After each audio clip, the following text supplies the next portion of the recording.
একদিন দশম শ্রেণীর ছাত্র রাহাতকে সবাই ক্লাসের সামনে অপমান করল। ওর পড়াশোনার ফলাফল খুব একটা ভালো ছিল না, আর বন্ধুদের চোখে সে ছিল একদম অযোগ্য। কিন্তু রাহাত সেদিন কারও কথাই ভেঙে পড়েনি।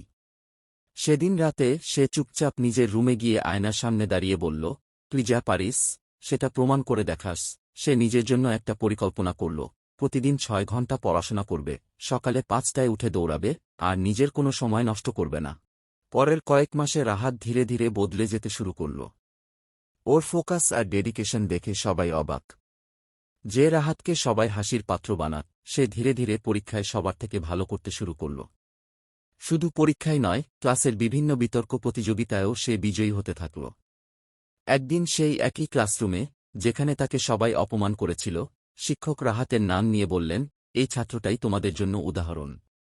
জীবনে যদি নিজের লক্ষ্য ঠিক রাখো আর পরিশ্রম করো, তাহলে কেউ তোমায় থামাতে পারবে না। রাহাত শুধু মুচকি হেসে নিজের জায়গায় বসল। সে জানত, তার যুদ্ধ আসলে নিজের সঙ্গে, আর তার সফলতার আসল গল্প এখনও লেখা বাকি।